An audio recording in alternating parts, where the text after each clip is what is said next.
Wisconsin Broadcasters Association Hall of Famer Bob Berry ruled Milwaukee's airwaves in the 60s and 70s. He spoke with countless musicians and celebrities over the years. Bob collected remarkable recordings of these encounters, which he's now sharing with the public. Here's Bob. If you listened to WOKY in the 60s, you'll remember disc jockey Barney Pip. He blew his trumpet and yelled, "Peanut butter forever," and he had a strange, creative mind. Hello, Milwaukee! A man and an elephant were standing on a street corner. Which one is the man? The being on the right, because he's wearing pants. Did you ever see an elephant wearing pants? About that same time, you heard the New Colony 6 on WOKY. They were the popular singing group from Chicago. Baby, baby, there's things I like to say. I was saying that with all love, we would get married someday. How do Barney Pip and the New Colony 6 tie together in this podcast? I talked with Ray Graffia from the 6. He gave me a review of an audio recording that Barney made. I'll play a sample. Ray also told me how the New Colony 6 got their start. In 1964, when we were all in high school, 4 out of the original New Colony 6, actually 5 of the group now, went to the same high school together. And there was to be a spring concert, of which I was a member of the chorus, and the other singer was the MC of the concert, and the fellows participated in various ways in the production. And they were going to do a Beatle imitation act, and the night before the concert was to go on, these guys did sort of a dress rehearsal thing, and they were terrible.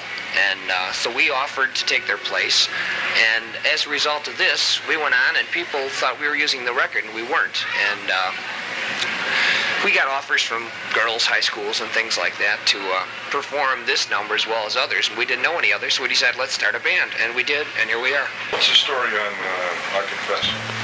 Well, I Confess was written about 3 or 4 months before we actually recorded it in California, and when we were starving and broke. And it was a conglomeration of, I think, 6 different songs that Jerry, our lead guitar player, and myself were working on. And we decided they were all terrible, so we'd combine them and take the best parts of each one and put them together. And so we came back from California, and were fortunate enough to get in contact with the record company, and I Confess was out. You talked about starving. What really happens to a group between hits? Between hits, it's a period of let's try and get back on the right track. What are we doing wrong?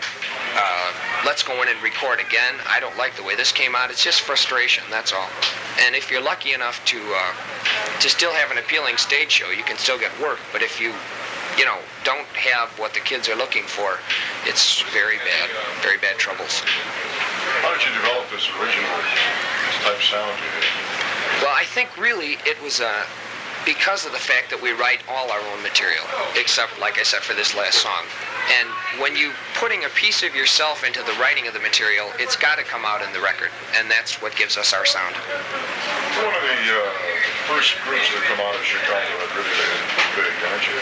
Well, we were the first group to have a record played on a Chicago station by a local group, and we were very fortunate in getting the break that I Confess. They decided it was time to have a Chicago group, and after that, everybody's passed us up, like the Buckinghams and people like that.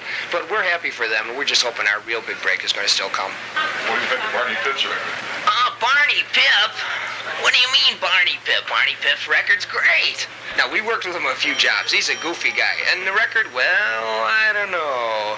It's a good put-on. It's funny. Oh, it's so funny the first time you hear it. But after that, I wonder if I'd buy it and keep playing it,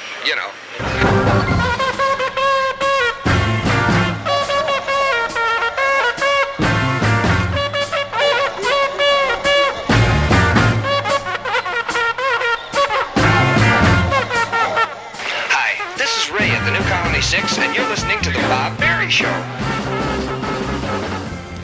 Bob Berry, WOKY 1992.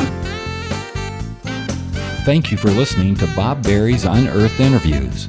Be sure to subscribe and rate our podcast on iTunes or wherever you find your podcasts.